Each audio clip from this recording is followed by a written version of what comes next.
वतन अजीज में गोश्त खाने के मामले में कुछ इंतहाई हद तक शौकीन लोग पाए जाते हैं। ये लोग जानवर का सिर्फ मसल्स वाला गोश्त खाने के कायल ही नहीं होते और सर से लेकर पांव तक सारा जानवर खा जाते हैं। ठीक है, खाते हैं, इनको पसंद है, लेकिन यार गुर्दे, फेफड़े, पंजे, जबान और इससे भी गई गुजरी चीजें खाने की क्या तुक बनती है। दिल नहीं दहलता आप लोगों का जब किसी को बताना पड़े कि आज घर में फेफड़े पके हैं या गुर्दे। मुझे चंद साल पहले तक तो इल्म ही नहीं था कि गुर्दे फेफड़े भी खाए जाते हैं। अब्बू के एक बहुत अच्छे दोस्त करीब में घर था इनका। एक बार अब्बू को दावत दी कि आज खाना मेरे घर खाओ। इनके खलूस को ठुकराना मुनासिब न समझा। हम शाम को इनकी दावत खाने पहुंच गए। दस्तरखान सेट था, हमारा ही इंतज़ार था। हमने खाने का आगाज़ किया। सालन प्लेट में डाला और खाने के लिए पहला निवाला मुंह में डाला। अजीब सा टेस्ट। हमने गोश्त समझा, लेकिन समझ ना आ रही थी कि ये क्या चीज़ है। हम बाप बेटी तकल्लुफ़ में पूछ भी ना सकते थे कि क्या समझेंगे कि हम जाहिल हैं और क्या पता हिरन पका हुआ है या तिलोर। सो इसी खुशफहमी के साथ चुपचाप खा रहे हैं और हम पर कयामत यूं टूटी कि अंकल ने एकदम बीवी को आवाज़ लगाई, बेगम सालन ख़त्म हो गया, मज़ीद गुर्दे दे फेफड़े ले आओ। ये सुनने की देर थी। मैंने बदहवास होकर अब्बू की तरफ देखा। अब्बू को उबकाई आते आते बची। अंकल को गुस्से से देखकर बोले, उल्लू के पट्टे, आदमखोर, किसके गुर्दे निकाल आए हो। अंकल हंसते हुए बोले, यार भैंस के होंगे या गाय के, आप खाओ तो सही, कमाल की चीज़ है। ऐ नामुराद, पूरी भैंस पर चढ़ा गोश्त तुम्हें कम पड़ता है कि अब गुर्दे खाने की मुसीबत आन पड़ी। अब्बू ने फिर से सुना दी और अंकल हंस हंस कर दोहरे होते रहे, बस भाई मुझे कोई और सालन ला दो, ये नेमत तुम खुद खाओ। उस दिन के बाद आज तक वो अंकल दावत दें तो अब्बू पहले तसल्ली करवाते हैं कि अगर जानवर के गोश्त के अलावा कोई और अज़ा पकाने हैं तो मेरा जवाब समझो। शौहर मौसूफ एक बार किसी होटल से ले आए। मैंने बर्तनों में डाल लिया, खाना शुरू किया। पूछ बैठी, ये किस जानवर का गोश्त है? लिज लिजा सा है। सुकून से बोले, जबान है इसलिए लिज लिजी तो होगी। मेरा दिमाग खोया भग से उड़ गया। किसकी जबान है?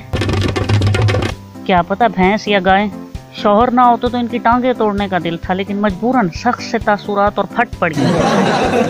चिकन गोश्त सब खत्म हो गया था, जो जबान उठा ले। ये कोई तरीका है? हद है, अब मैं जबान खाऊं? ये कोई खाने की चीज़ है भला?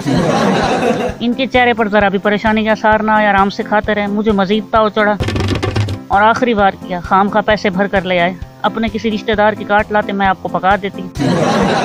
बदमज़गी से मुझे देखने लगे। सिज्जी की रेढ़ियाँ अक्सर आपने भी मुलाहिजा की होंगी, जहाँ कुछ मुर्गियों की लाशें नेज़ों पर परोई कतार में खड़ी होती हैं। यार ये बर्बरियत किससे सीखी? मुझे तो होलोकास्ट याद आ जाता है।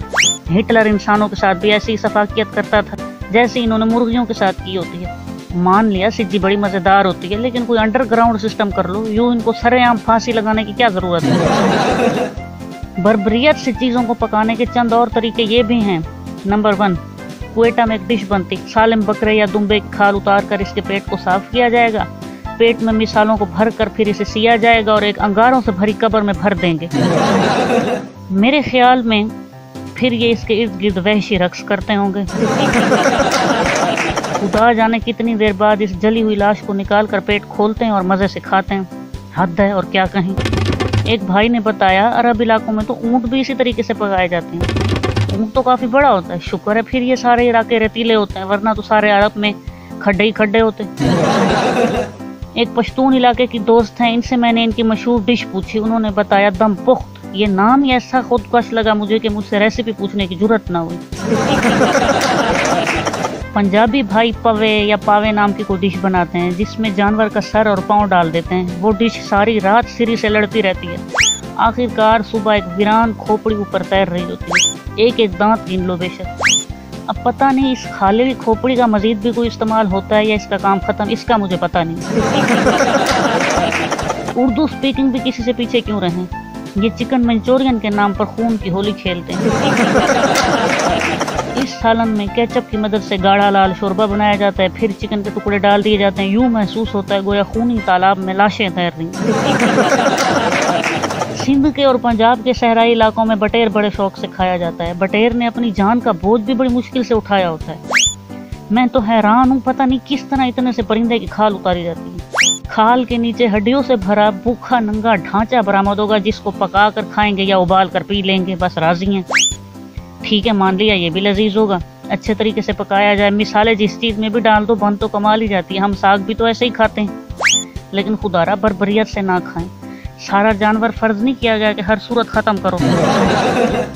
कटाकट का बड़ा नाम सुना, सोचा रेसिपी देखते हैं। जैसे इंग्रेडिएंट्स देखे बेसाख्ता मुंह से निकला ला हौल वाला कुव्वत।